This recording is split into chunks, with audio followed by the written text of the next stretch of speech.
Tristan est en troisième année. Il présente une dyslexie de type phonologique. Je vous explique ce que c'est. En fait, c'est qu'il éprouve de la difficulté à convertir les lettres en sons lorsqu'il lit. Malgré la pratique et l'intervention de l'orthopédagogue, Tristan continue de confondre des sons, particulièrement avec les lettres qui se ressemblent sur le plan visuel comme un U ou un N, un A ou un O, un P ou un Q, un B ou un P. De même que les lettres qui se ressemblent sur le plan sonore comme F et V, T, D, S, je et ch, je. Pourtant, Tristan n'a pas de problème auditif, ni visuel, ni attentionnel et possède un bon potentiel intellectuel.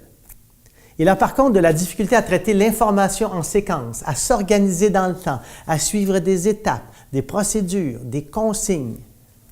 Il est cependant très fort en mathématiques, mais ses difficultés à comprendre ce qu'il lit affectent aussi les autres matières scolaires. À l'écrit, les mêmes difficultés de confusion de sons sont observées, de même qu'une mauvaise séparation des mots. On parle de dysorthographie associée. Luna a aussi une dyslexie, mais différente de celle de Tristan. Il s'agit d'une dyslexie de type lexical ou de surface. Habituellement, la pratique de la lecture aide à enregistrer les mots, à créer une empreinte dans notre tête, un patron, bien classé dans un grand tiroir qui nous permet de les reconnaître rapidement lorsqu'on les rencontre à nouveau, sans avoir à les décoder son par son. C'est ce qui permet de rendre la lecture fluide et plus automatique. Pour Luna, c'est difficile. C'est comme si les mots ne s'imprimaient pas dans sa tête. Elle n'arrive pas à les reconnaître rapidement ou globalement.